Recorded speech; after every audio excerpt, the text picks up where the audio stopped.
pembicara yang ketiga yang akan menyampaikan materi tentang pelaksanaan best practice di SD Islam Al-Azhar Kelapa Gading. Kita sambut Bapak Yayan Sumitran MPD. Terima kasih Bu Wi. Bismillahirrahmanirrahim. Assalamualaikum warahmatullahi wabarakatuh. Waalaikumsalam warahmatullahi wabarakatuh. Alhamdulillah, Allahumma sholli ala Muhammad. Apa kabar Bapak Ibu semuanya? Biasanya sih kalau pembicara yang terakhir suka bilang begini, ini adalah waktu-waktu kritis katanya sih gitu.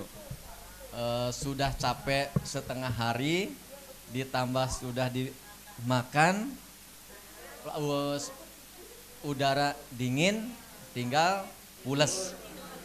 Alhamdulillahnya saya damping Bu Wiwi. Makanya tadi sebelum kita mulai sudah dikasih apa sih Bu namanya? Ice breaking ya tadi. Mudah-mudahan saya ingin menyampaikannya justru ketika sudah istirahat, sudah makan, suasana dingin, tambah semangat kita semuanya. Baik Bapak Ibu semuanya, mungkin dua pembicara tadi sudah hal-hal yang sifatnya akademis ya, teoritis begitu. Saya tidak akan menyampaikan materi, terus terang saya nggak punya materi Bu, nggak punya teori, nggak punya konsep untuk IKM. Tapi saya ingin bercerita saja sebetulnya, hanya ingin bercerita bagaimana implementasi kurikulum merdeka di SD Islam Al-Azhar Kelapa Gading. Jadi nanti selama saya menyampaikan adalah isinya hanya cerita, ya, nggak ada teori, nggak ada teoritis, nggak ada. Baik Bapak Ibu semuanya, ceritanya itu ini Pak Bu, saya ingin menceritakan ini. Yang mau saya ceritakan itu. Sekali lagi saya cerita, bukan menjelaskan konsep ini. Saya ingin menceritakan bagaimana implementasinya, bagaimana menyusunnya, bagaimana melaksanakannya. Bukan menjelaskan apa itu KWSP, apa itu CP, apa itu TP. Saya nggak akan menjelaskan itu. Bapak Ibu mungkin sudah punya semuanya, bahkan mungkin sudah lebih paham dari kami semuanya tentang 9 yang mau saya ceritakan itu. Ya, jadi sekali lagi hanya berupa cerita-cerita saja. Sebelum mulai 9 yang mau saya ceritakan, saya ingin menceritakan hal yang lain dulu. Setiap pergantian kurikulum, alhamdulillah mungkin di Bapak Ibu juga, di sekolah Bapak Ibu juga, termasuk di sekolah kami, itu biasanya mendatangkan narasumber untuk sosialisasi pemberlakuan kurikulum yang baru. Sebelumnya seperti itu. Intinya begini, ketika ditanyakan kenapa berganti kurikulum, pembicara itu suka bilang begini, kurikulum itu semuanya terbaik pada masanya. Intinya sih begitu Bu.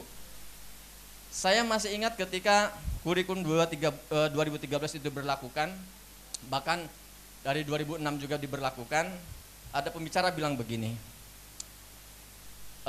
ketika beliau studi di luar negeri, katanya penilaian itu meliputi 3 komponen, afektif, kognitif, psikomotor. Itu kurikulum 2006 seperti itu kan Bu ya. Kemudian 2013 dimodifikasi, kalimatnya saja yang berbeda, hanya menjadi sikap, pengetahuan, dan keterampilan. Wujudnya kan itu aja sebetulnya. Coba kalau kita bayangkan, sekarang kurikulum merdeka, mau kita nyebutkan apa? Apakah yang dulu itu menjadi jelek apa tidak? Sekarang menjadi satu penilaiannya, hanya satu. Kembali seperti kurikulum sebelum 2006, seperti CBSA, hanya 1 nilai lagi. Jadi mungkin pantas ketika disampaikan kurikulum itu terbaik pada masanya. Kemudian yang kedua, saya tidak menghindari untuk berdebat tentang konsep atau akademisinya, tapi Bapak Ibu semuanya, seandainya kita semua yang di sini tidak setuju dengan kurikulum merdeka, apakah membuat itu tidak berlaku? Semua kita yang ada di sini kritis semuanya dan masuk akal semuanya. Kajian kita untuk membantah tidak berlakunya kurikulum merdeka, apakah akan berhenti berlakunya? Tidak. Maka saya secara pribadi mengajak teman-teman semuanya bukan untuk membatasi kritis kita, tapi jangan sampai kritis kita terhadap kurikulum baru kemudian menghambat kita untuk memahami dan mengimplementasikan kurikulum tersebut. Itu yang nggak boleh. Kritis itu harus, tapi nggak boleh menjadi pembatas kita untuk bisa untuk beradaptasi terhadap perubahan kurikulum. Itu dulu sih mungkin ceritanya, Bu. Ya. Nah, ini saya mau masuk ke 9 cerita ini. 9 ceritanya ada 9, Bu. 9 cerita ini. Jadi saya mau cerita, intinya semuanya cerita. Maka Bapak Ibu kalau minta materinya mana, nggak ada materinya. Semuanya isinya cerita. Yang pertama, tentang kurikulum operasional satuan pendidikan. Ini dokumen kurikulum yang pertama ya, buku 1. Ketika sekolah kami kebetulan itu menjadi sekolah penggerak, itu yang kami rasakan adalah remang-remang, Bu. Cenderung gelap. Ya, cenderung gelap. Kenapa masih remang-remang? Dan lebih parah lagi mungkin teman-teman sekolah penggerak angkatan pertama nggak ada sama sekali contohnya. Kalau kami angkatan kedua minimal sudah ada contohnya walaupun masih remang-remang. Nggak punya tuh. Bagaimana sih menyusun KWSP ini? Nggak punya semuanya. Ketika kami melihat yang dihasilkan oleh teman-teman dari angkatan pertama, dan tahu nggak yang dilihat? Bapak Ibu sudah lihat KWSP yang dibuat angkatan pertama di link-link downloadan itu beragam. Mana patung aja? Nggak ada yang sama sekali. Kalau begitu, apakah mungkin salah satu unsur merdekanya kami menyesuaikan dengan sekolah sendiri? Begitu Bapak Ibu. Itu ya tentang KWSP. Kemudian saya ingin menceritakan mungkin perbedaannya dengan KTSP. Nggak kelihatan ya. Sebetulnya poin-poinnya sama 5, tapi ada sedikit perbedaan di yang pertama, kemudian keempat, dan kelima. Kalau untuk visi, misi, tujuan, dan pengorganisasian itu untuk 2 dan 3-nya masih sama di dalamnya. Karakteristik itu menceritakan betul-betul detail tentang sekolah. Kami lihat punya angkatan pertama dari mulai SD, SMP, SMA saya lihat dulu. Ternyata macam-macam lah penuangannya. Akhirnya kita ramu semuanya disesuaikan dengan lingkungan sekolah. Isi karakteristik itu menceritakan mulai dari geografis, letak sekolah, lingkungannya seperti apa, kondisi lingkungan. Kemudian guru, misalnya jumlah guru berapa, kalau Bapak Ibu mungkin yang PNS mungkin sampai golongan diidentifikasi mungkin begitu jumlahnya. Yang swasta mungkin juga sama seperti itu. Guru, kemudian fasilitas, ya fasilitas sekolah, itu karakteristik tentang sekolah. Kemudian yang kedua, untuk visi, misi, dan tujuan, insya Allah itu udah jalan ya. Semuanya sudah punya visi, misi, dan tujuan.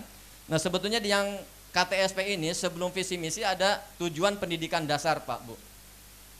Di dokumen kurikulum KTSP itu sebetulnya ada sebelum visi misi dan tujuan ini ada tujuan pendidikan dasar, baru kemudian visi misi dan tujuan.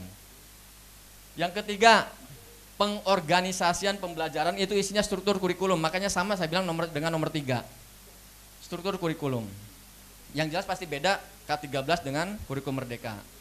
Perencanaan pembelajaran itu tentang gambaran umum dari penggambaran umum penurunan CP menjadi TP, menjadi ATP dan modul. Gambaran umumnya seperti itu. Ya, deskripsi umumnya tentang perencanaan pembelajaran. Yang kelima tentang pendampingan, evaluasi dan pengembangan profesional. Nah, ini yang bedanya dengan yang kelima di KTSP. Jadi itu isinya tentang bagaimana pelaksanaan pembelajaran atau di kurikulum merdeka ini pendampingannya, misalnya dengan MGMP misal seperti itu, ya MGMP level, mungkin MGMT sekolah dan selanjutnya. Nah, yang sudah kami lakukan ceritanya ini, Bu. Dokumen kurikulumnya. Ini yang mau saya ceritakan. Jadi karena kita dari semua yang kami lihat contoh-contoh KOSP yang dari sekolah penggerak pertama, kok beda semuanya. Kalau gitu kami buat kami sendiri. Yang jelas 5 tadi ada. Unsur-unsur 5 tadi ada. Kalau ini udah jelas lah. Yang seperti ini sudah masing-masing ciri khas masing-masing ya. Ini di Kelapa Gading kami dimintanya seperti ini. Khusus yang Al-Azhar kami beda lagi, khusus di lingkungan sendiri. Ini karena di Kelapa Gading pasti semuanya begini kalau yang dari Kelapa Gading. Ada Bu yang dari Kelapa Gading ya? Begini ya. Oke, ini seperti ini. Isinya begini, Pok. Yang tadi saya bilang karakteristik ada geografis. Ini guru nih. Ya, kondisi guru. Terus intinya tentang sekolah lah. Ya, karakteristik itu. Ini fasilitas. Kemudian bab kedua, visi, misi, dan tujuan. Nah ini gambaran cerita ya, cerita kami menyusun KOSP, seperti itu. Ini lanjutannya masih KOSP, ceritanya begitu. Jadi memang kami juga bikin karakter kami punya khas sendiri masing-masing kan gitu. Yang jelas susunannya 5 tadi ada, makanya Bapak Ibu pun nanti kalau nanti membuat KOSP ya disesuaikan dengan kondisi sekolah masing-masing. Ciri khasnya bagaimana? Kebetulan kami punya identitas ya ini yang kami bawa begitu. Ini contoh KOSP. Nih, sebetulnya isinya hanya sampai halaman 20-an, Bu. Isinya itu jadi banyaknya lampiran CP. Jadi banyaknya. Ini sebetulnya sampai sini udah terakhir nih, ini daftar pustaka. Ya, kesininya adalah lampiran CP semuanya. Ya, ini contoh cerita dari penyusunan KOSP. Jadi begitu Bu cerita yang pertama, cerita KOSP. Yang kedua, saya mau cerita lagi tentang CP. Ini cerita semuanya nih cerita. Capaian pembelajaran tadi betul ada nomor 8 itu yang lama, kemudian terbaru itu nomor 33.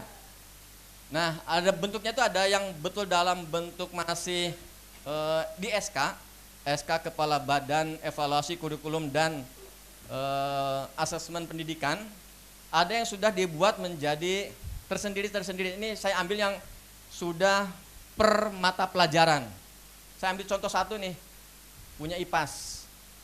Itu yang dari kementerian. Nah, setelah kami dapat ini, supaya guru-guru bisa lebih mudah untuk menyusun dan membreakdown menjadi TP-ATP-nya, kami buat jadi seperti ini, Bu. Jadi kami jadikan Word dulu, buatan Word dengan format kita sendiri juga. Karena silakan Bapak Ibu cari format yang sudah baku dari CP, TP, ATP sampai modul ajar. Insya Allah nggak bakal nemu. Insya Allah nggak bakal nemu, Bu. Kalaupun nemu pasti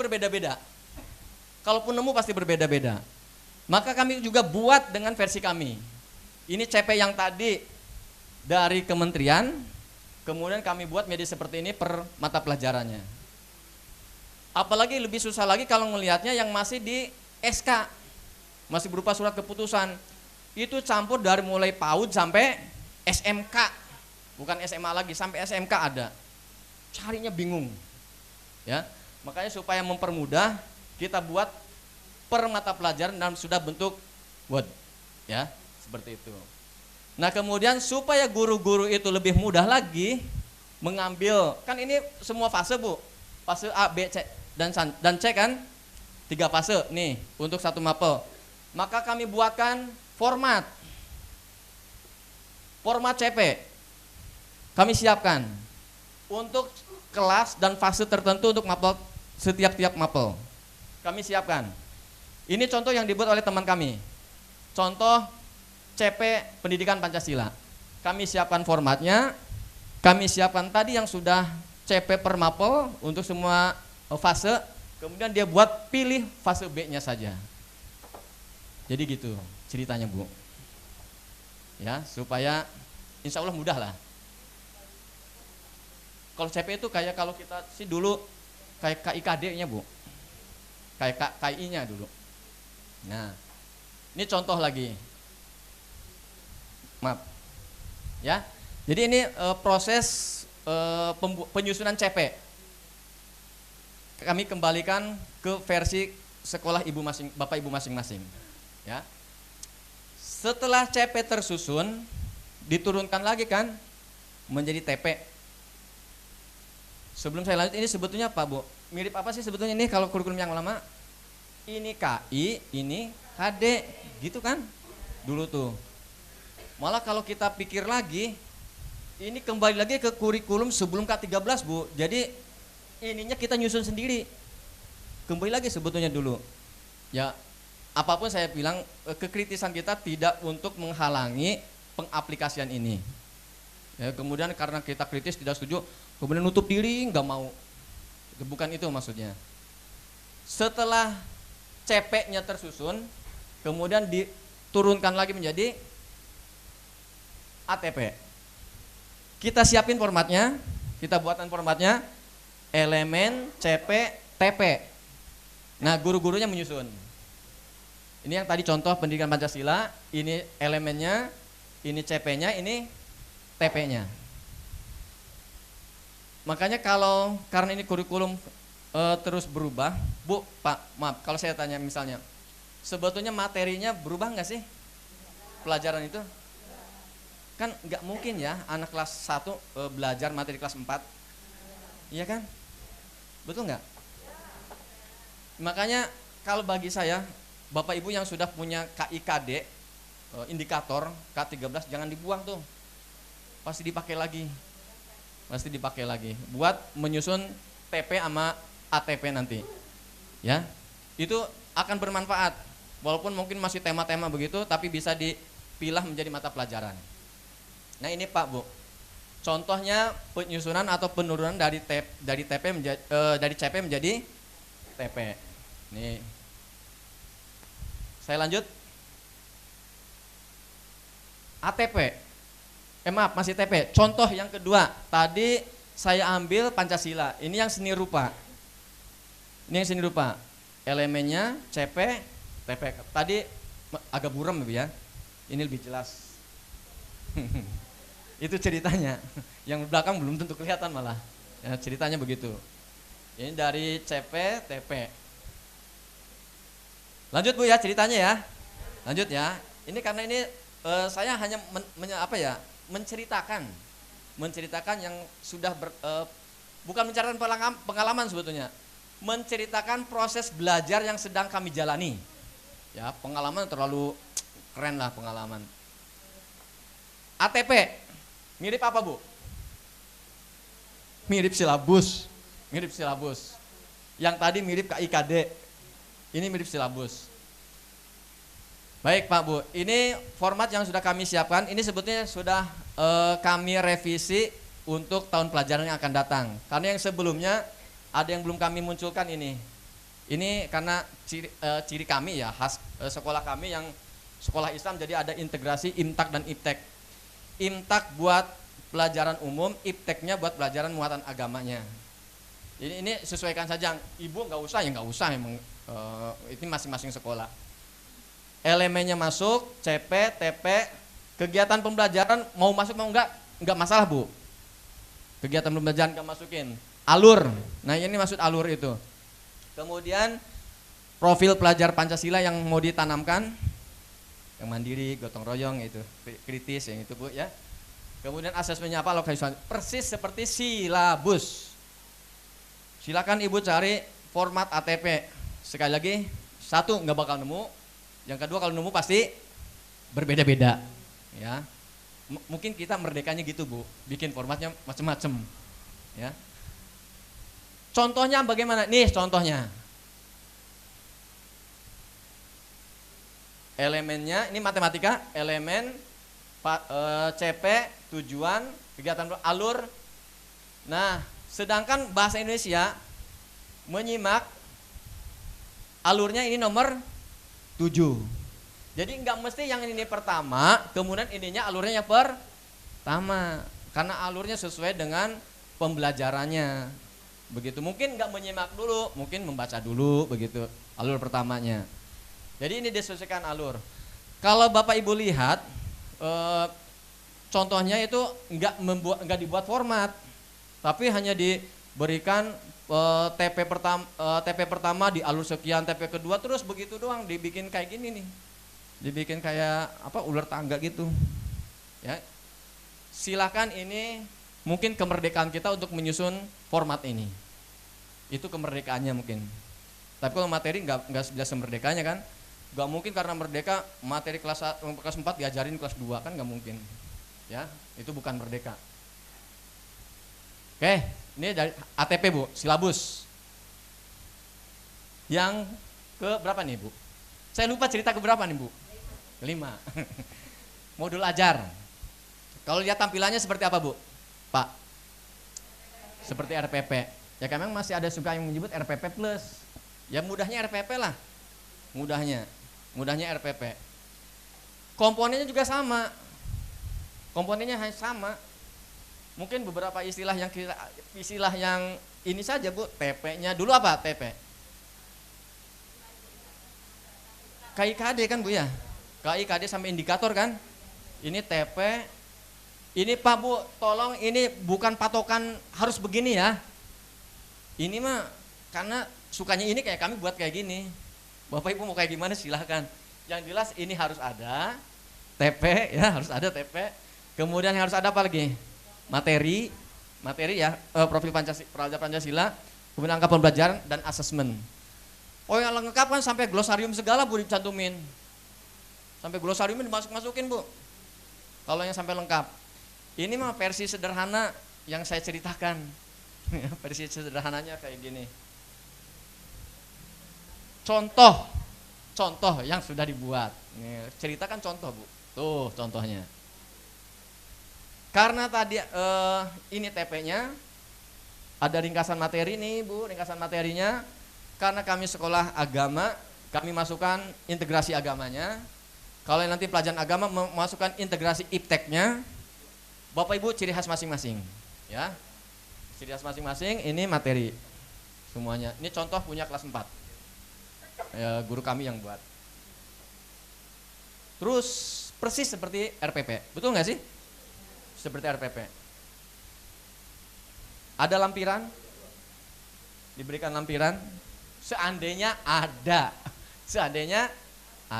Kalau enggak ya nggak usah, ya. Ini contoh Bu. Contoh. Dan saya ulangi lagi, kalau cari formatnya insya Allah nggak bakal dapat. Kalaupun dapat pasti beda-beda. Silahkan dibuat semenarik mungkin yang Bapak Ibu lebih lebih serp lah ya. Sekarang pun aplikasi udah banyak, pakai Canva lah, pakai apalah, dikasih aksesoris apa kan luar biasa sekarang Bu ya. Ini saya sederhana hanya pakai Word saja. Bapak Ibu bisa pakai Canva, pakai aplikasi yang lain. Lanjut Bu ya, biar cepat ceritanya Bu. Nggak usah lama-lama cerita sih. Nah itu untuk sampai modul ajar. Kalau Bapak Ibu guru proses membuatnya berarti dari apa? Dari CP, TP, ATP, modul ajar. Selesai tuh kita Pak Bu, tugas kita. Nah, kemudian itu untuk pembelajaran. Sekarang ada muatan khusus kan dari kurikulum Merdeka tentang P5 ini. Project penguatan profil pelajar Pancasila. Saya juga mau cerita saja. Saya nggak akan menjelaskan apa itu dimensi, elemen, apa itu temanya. Saya nggak mau jelasin ini. Bapak Ibu mungkin sudah dapat dari narasumber yang lebih hebat. Saya hanya ingin menceritakan lagi proses bagaimana penerapannya di sekolah, gitu ya. Saya ini menuliskan masalah elemen dimensi tema waktu itu sebetulnya hanya mempermudah saja.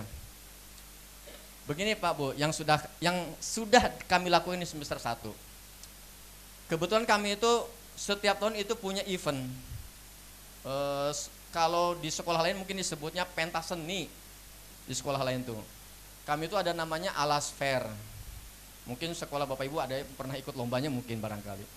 Kebetulan ini koordinatornya nih, waktu ke tahun kemarin tuh, tahun 2022 itu. Nah di Alas Fair itu selama ini, sebelum kegiatan itu berlangsung, guru-guru itu namanya pentas seni kan perlu latihan Bu, betul nggak sih? Perlu latihan, perlu persiapan. Guru-guru itu untuk mempersiapannya mengambil jam pelajaran, jam istirahat, mungkin jam pulang sekolah, sampai begitu. Jadi kalau dibilang nyuri-nyuri jam ya begitulah kan ya, nyuri-nyuri jam, ngambil jam pelajaran. Selama ini sebelum ada kurikulum Merdeka, ternyata dengan adanya kurikulum Merdeka menjadi diakomodir kegiatan itu, kegiatan persiapannya, kegiatan latihannya yang selama ini dianggap dalam petik mencuri jam pelajaran menjadi sah dan legal, gitu, menjadi sah dan legal untuk kegiatan. Yang penting apa? Ada modulnya. Yang penting ada modul proyeknya, menjadi sah Bu. Bahkan ketika itu ada pengawas dari SMP menyampaikan, Pak kalau gitu satuin nama Sibura, apa itu? Literasi Budaya Nusantara. Akhirnya yang tadinya kemasannya Alas Fair itu bentuk pentas seni, ini Bu Wewi ke koordinatornya, itu tiap-tiap sekolah, tiap-tiap kelas performance budaya Kalimantan Barat, Jawa Tengah, Jawa Barat, Sumatera Utara. 5 satu lagi? 5, kan 1 sampai 5. Iya, 5 performance itu tentang drama musikal masing-masing daerah. Legenda masing-masing daerah. Ditambah karena ada Sibura, akhirnya mempresentasikan anak-anak itu menyiapkan makanan khas, pakaian khas, senjata dan macam-macam berkaitan dengan budaya masing-masing tersebut.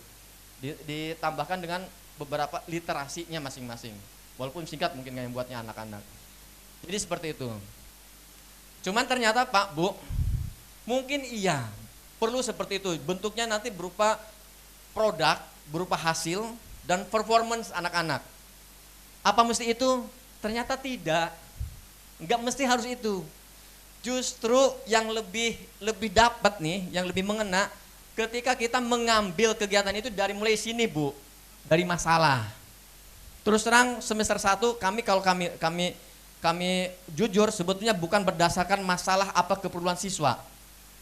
Tapi karena kami mengakomodir kegiatan yang selama ini berlangsung, kemudian tidak terfasilitasi di modulnya. Nah ternyata semester 2, sekarang kelas 1, kelas 2, apa masalahnya kita? Terus terang di kami itu masalahnya itu kepedulian anak-anak terhadap sampah Bu. Jadi justru yang fokus utamanya itu, peduli sampah. Makanya saya menuliskannya masalah dulu Bu. Silakan Bapak Ibu yang lebih beritahu sekolah masing-masing kan. Kalau kami sih punya PR-nya itu kemandirian anak-anak itu sudah faktanya dari rapor pendidikan kami tahun 2021. Kemandiriannya literasi, numerasinya sudah di atas rata-rata nasional. Tapi ternyata kemandiriannya merah. Itu PR buat kami. Kemudian yang kedua, kepedulian tentang sampah. Maka setelah sampah kami identifikasi sebagai masalah, kemudian kami turunkan menjadi elemennya apa yang mau kita ambil. Ini elemen Bu, yang ini. Kira-kira apa kalau sampah? Misalnya kalau dari dimensi beriman, bertakwa kepada Tuhan Yang Maha Esa dan berharap mulia, akhlak kepada alam, betul kan? Misalnya itu. Kemudian apa lagi? Kepedulian, gotong royong, dimensi gotong royong, tapi untuk elemennya kepedulian misal. Hal-hal begitu ternyata justru yang lebih dapat sebetulnya P5 ini adalah hal-hal yang berasal dari masalah dalam sekolah kita, kemudian kita beri tindakan perlakuan dalam proyek ini, kemudian kita lihat perubahannya. Mohon maaf kalau kami tadi sampaikan kami di semester itu tadi performance drama musikal, kira-kira akan terlihat nggak kecintaan anak-anak itu terhadap budayanya? Terlihat saat performance, tapi pasca itu wallahu alam Bu. Ya kan Bu? Gotong royongnya iya saat latihan, saat performance. Nah maksudnya itu ketika gotong royong, kemandirian, kepedulian itu emang harus intens. Maksudnya itu, jadi project ini bukan dari sifatnya yang kelihatan wah, Mungkin iya perlu, tapi tidak harus, gitu ya. Kan suka ada yang gini, openingnya dong, opening bikin pagelaran, kemudian closingnya dong, kayak gitu. Kami juga mungkin semester 1 terus terang, karena itu nggak bisa kami tinggalkan kegiatan tahunan kami. Semester 1 mungkin kami pun akan itu tetap dilaksanakan. Tapi semester berikutnya adalah hal-hal yang sederhana. Jadi Bapak Ibu kalau supaya ada buat tampilan, buat pencitraan di medsos, Bu, ya nggak apa-apa sih. Oh, jadi untuk pencitraan grand opening P5 SD mana gitu misalnya. Kemudian selebrasi penutupan P5 sekolah Bapak Ibu, silakan saja. Kita juga perlu pencitraan, Bu.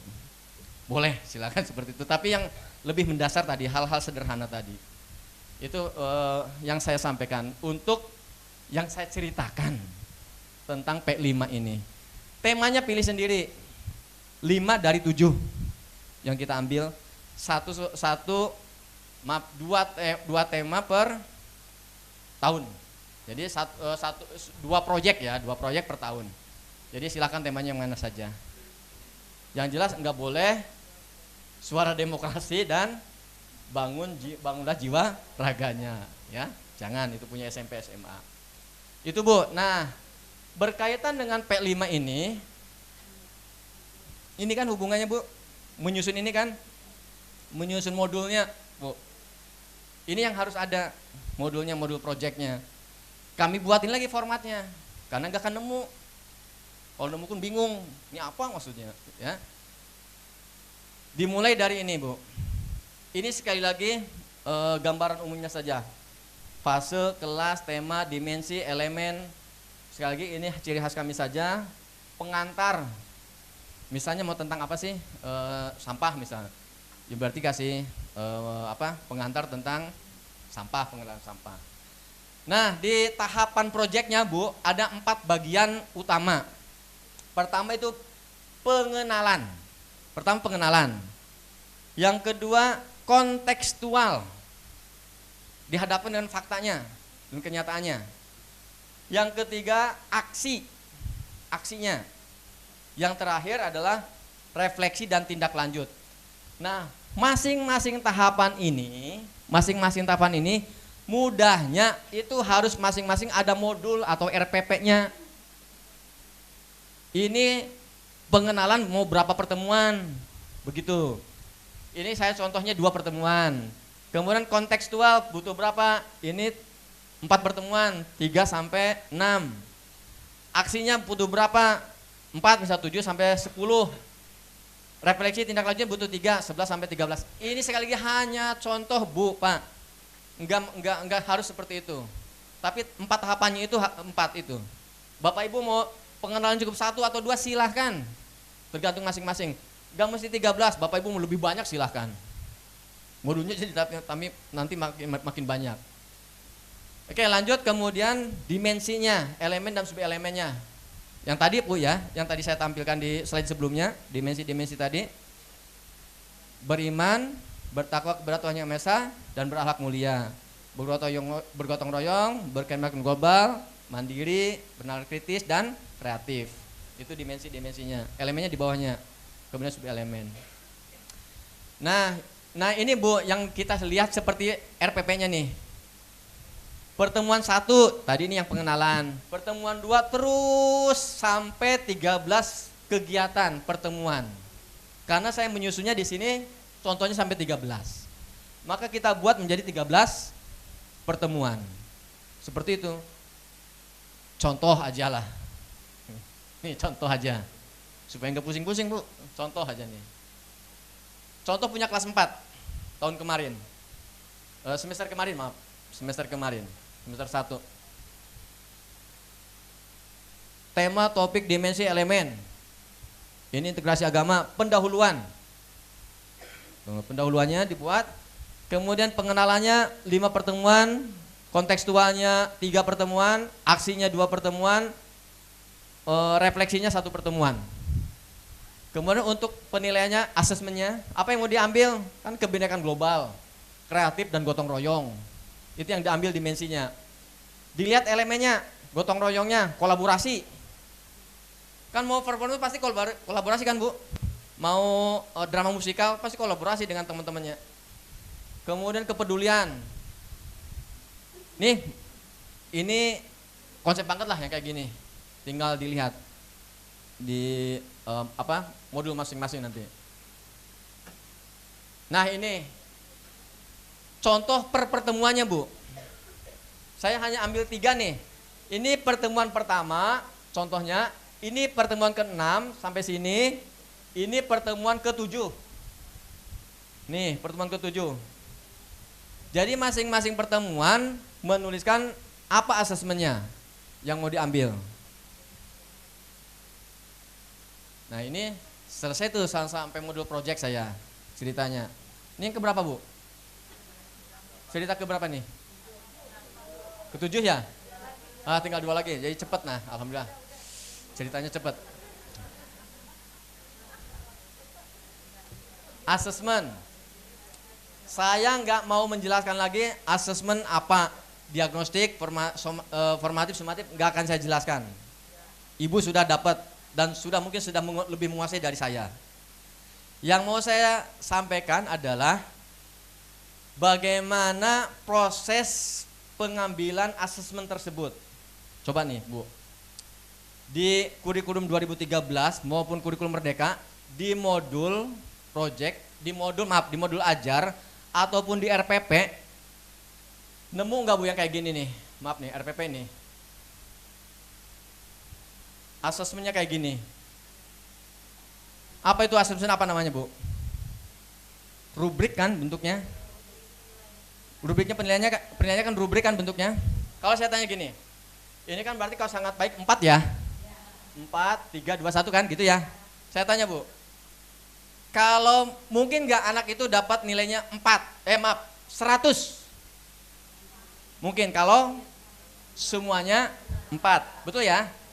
Saya tanya Bu, mungkin nggak anak itu nilainya 95? Iya, maksudnya mungkin nggak kalau nilainya 95? Kan ini 4, 3, 2, 1 ya? Mungkin nggak 95? Kalau Bapak Ibu membuat rubriknya, nggak akan ada yang nilainya 95.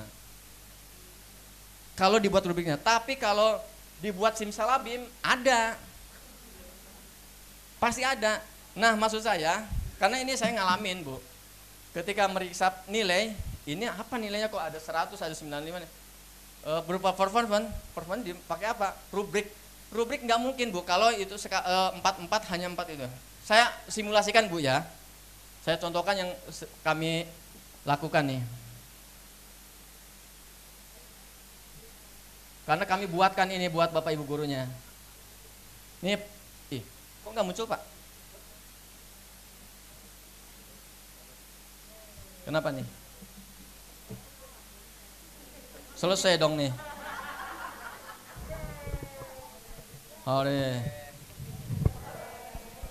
Duplikat. Iya, Bapak Ibu mohon tenang, masih ada 2 lagi cerita dari Pak Yayan ya. Ini semuanya cerita Bu. Nah Pak Bu nih gini, mohon maaf nih. Ketika tadi ada 4 aspek yang dinilai dan masing-masing nilainya 4 ya, kalau maksimal kan ya. Ini saya contohkan gini, ini misal si A nih Bu. Kalau tadi maksimalnya 4, betul nih, saya kasih 4, nilainya berapa Bu? Betul ya 100 ya? Tapi kalau ada yang 95 masuk akal nggak Bu? Nggak mungkin ada 95. Kalau ini saya kasih nilai 3 pun nggak bakal 95 Bu. 94. Jadi mohon maaf ini Bapak Ibu guru, kalau ada Bapak Ibu pimpinannya silakan saja.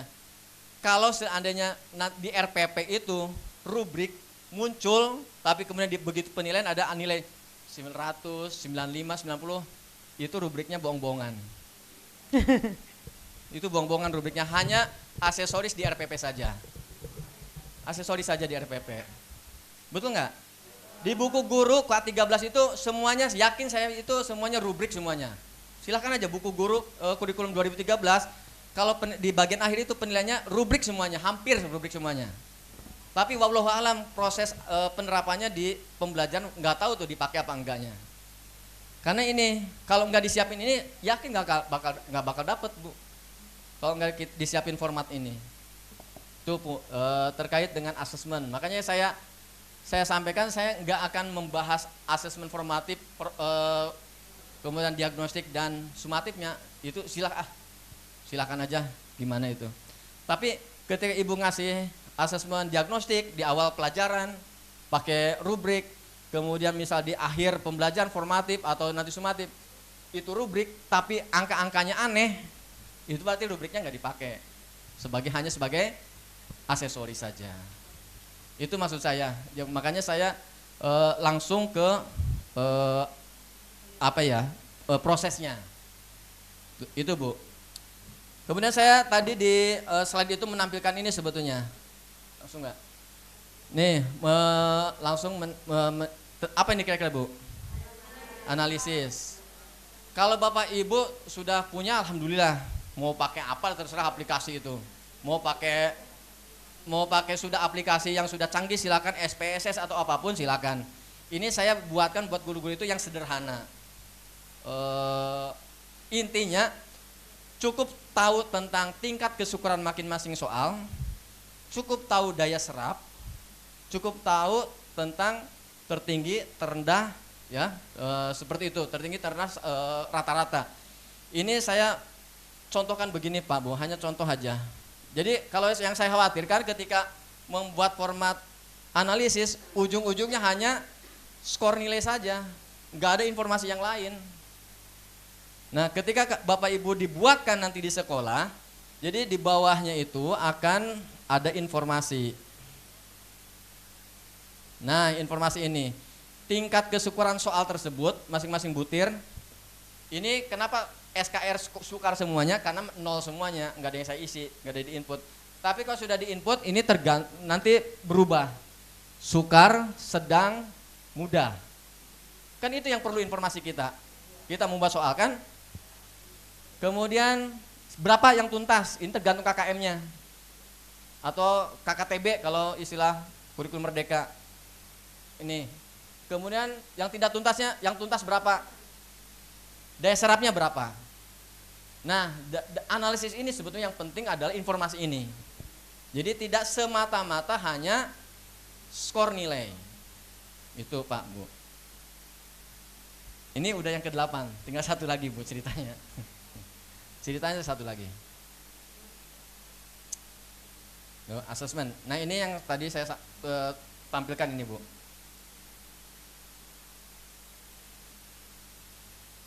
Macet lagi? Enggak. Alhamdulillah. Nah itu format yang kami buat. Ya, ini khusus untuk yang ini, khusus untuk rubrik, ya, untuk rubrik.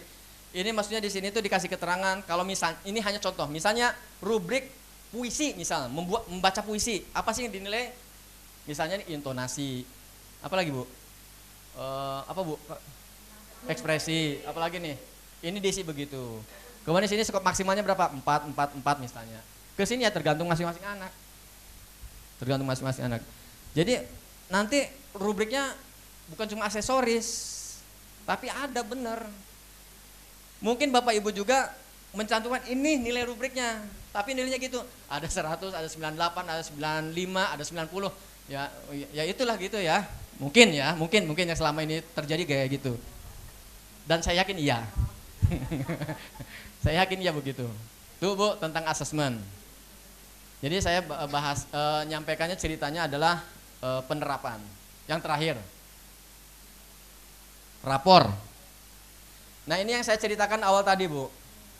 Ketika ada pembicara menyampaikan dia merasa senang dan bangga karena ketika di luar negeri dia selama studi itu siswa itu dapat 3 komponen penilaian, rapor, afektif, kognitif, psikomotor atau sikap, pengetahuan dan keterampilan.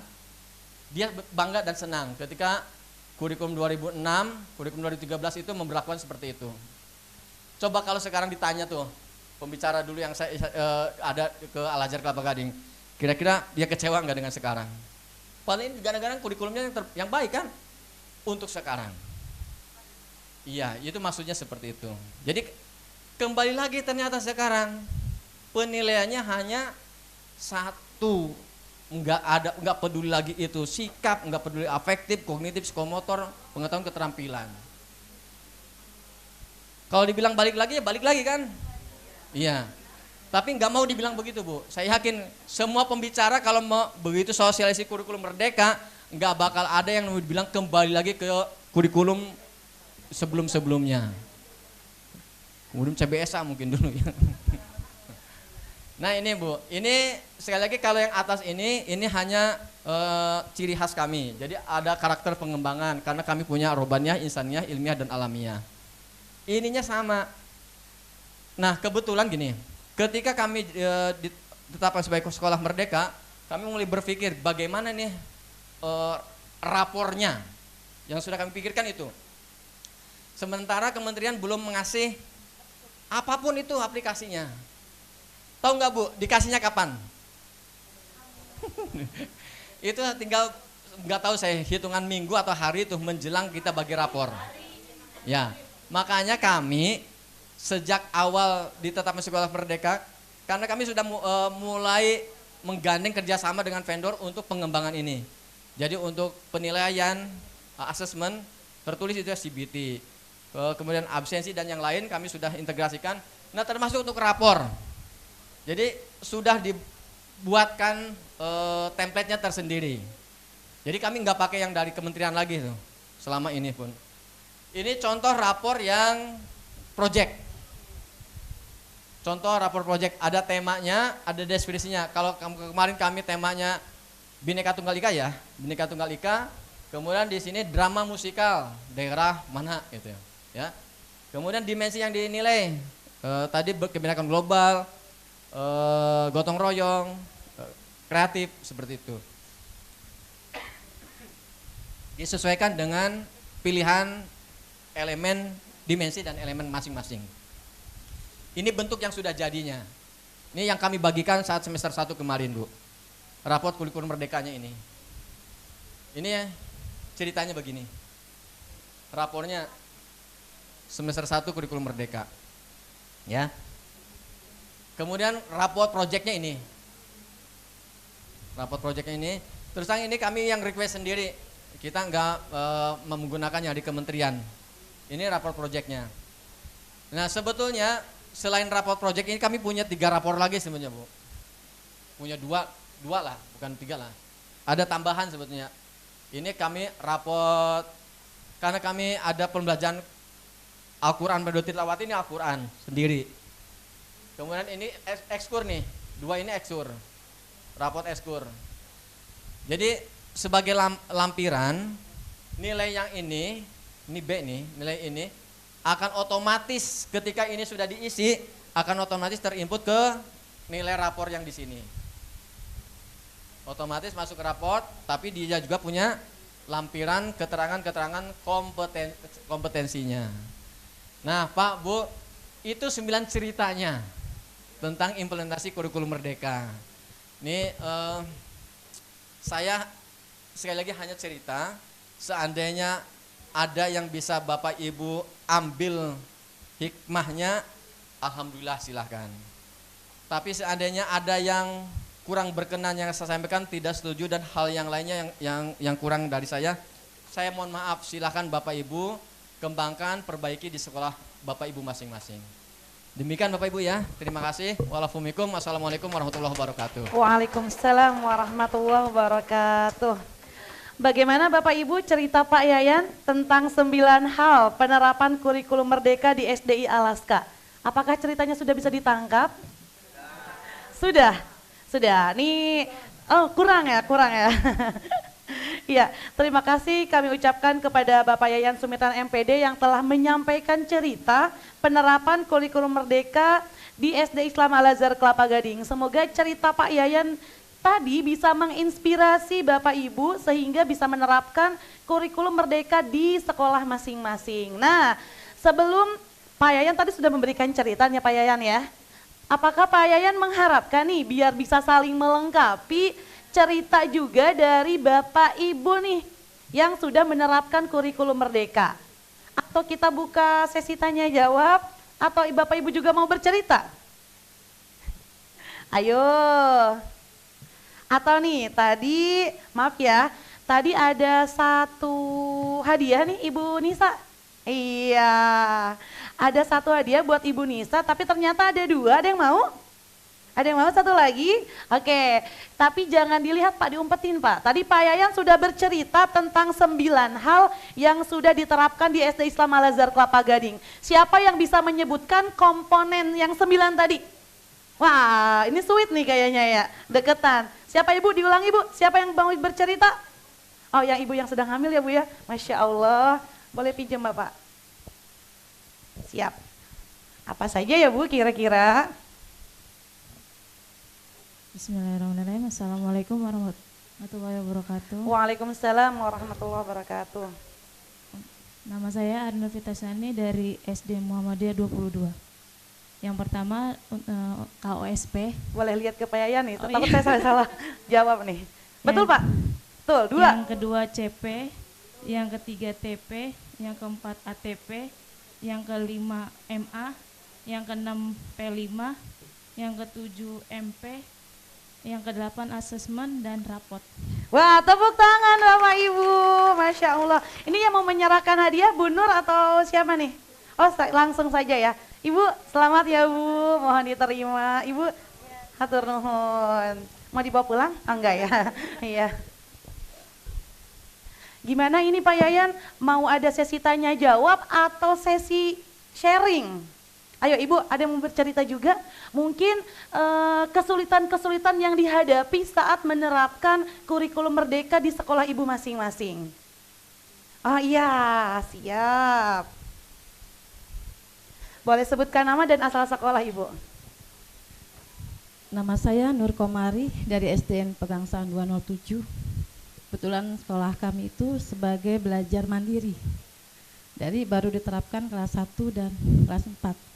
Tapi terus terang sampai sekarang ini untuk penilaian itu masih samar-samar gitu. Oleh karena itu saya pas ada acara di Al-Azhar ini tertarik sekali gitu ya. Cuma kenapa hanya seminar gitu. Kalau bisa kita workshop karena khusus untuk penilaian gitu.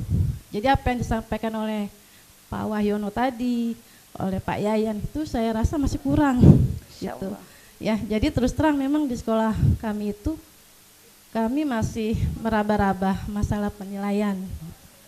Jadi mungkin kurang lebihnya masih sudah ada yang relevan, ada yang belum gitu Pak. Jadi saya sih berharap Al-Azhar untuk melaksanakan workshop gitu. Terima kasih Ibu. Iya, terima kasih Bu Nur. Nih ada permintaan nih ya. Jadi tidak hanya seminar tapi juga workshop ya Bu ya. Terutama untuk asesmennya ya Bu ya. Oh siap, diterima tantangannya Bu Nur. Oh iya, Pak Yayan mau ditanggapi atau? Oh bukan pertanyaan ya, sharing. Oh permintaan, dicatat ya Bu Nur ya. Bapak Ibu ada yang mau disampaikan lagi? Dari sudut kiri sudah nih, dari sudut kanan mungkin. Bapak-bapak nih, ayo Bapak yang ganteng, Bapak 1, 2, 3. Oh iya ada 3. Ada mau disampaikan Bapak-bapak, Ibu-ibu lagi? Atau sudah mau pulang? Masya Allah, istri dan suami sudah WA. Mah Pak udah dijemput di bawah gitu ya. Ada yang sudah di WA nih ya. Jangan-jangan sudah pesen Grab nih. Oh udah. Berarti sudah kita tutup sharingnya hanya dari Ibu dari Pegangsaan ya Bu ya. Siap, nanti insya Allah kalau misalnya ada workshop lagi ETC ya akan menghubungi atau kita akan sharing ke Bapak Ibu ya. Ditunggu jadwalnya.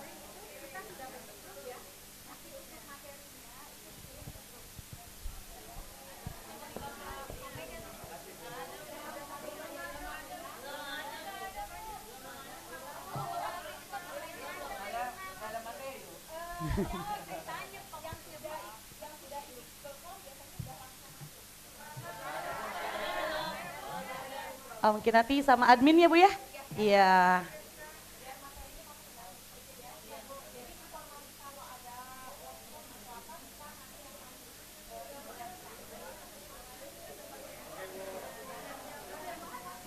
Siap. Oh hujan. Baik Bapak Ibu, dari cerita Pak Yayan tadi sebagai guru kita diminta kreatif dan inovatif dalam menyusun administrasi kurikulum merdeka. Karena ternyata tidak ada format baku ya Pak Yayan ya. dan kalaupun ada formatnya berbeda. Sehingga guru diminta memodifikasi sesuai dengan kondisi sekolah masing-masing. Alhamdulillah kita sudah berada di penghujung acara seminar implementasi kurikulum merdeka. Marilah kita tutup acara ini dengan bersama-sama mengucap hamdalah. Alhamdulillahirabbil alamin. Terima kasih kepada Bapak Ibu Guru atas partisipasinya dalam acara seminar ini. Terima kasih juga kami ucapkan kepada pendukung acara North Aquatic Center, I Can Read, dan Grafindo. Saya sebagai pemandu acara mohon undur diri. Mohon maaf apabila ada kata yang kurang berkenan. Selamat menerapkan ilmu yang Bapak Ibu dapatkan dalam seminar ini di sekolah tempat Bapak Ibu mengajar. Kalau ada sumur di ladang, boleh kita menumpang mandi. Kalau ada umur yang panjang, insya Allah kita berjumpa lagi. Wabillahi taufiq wal hidayah. Wassalamualaikum warahmatullahi wabarakatuh. Bapak Ibu jangan pulang dulu, kita mau foto ya? Foto atau udah fotonya? Dan kita pun akan bagi-bagi sertifikat.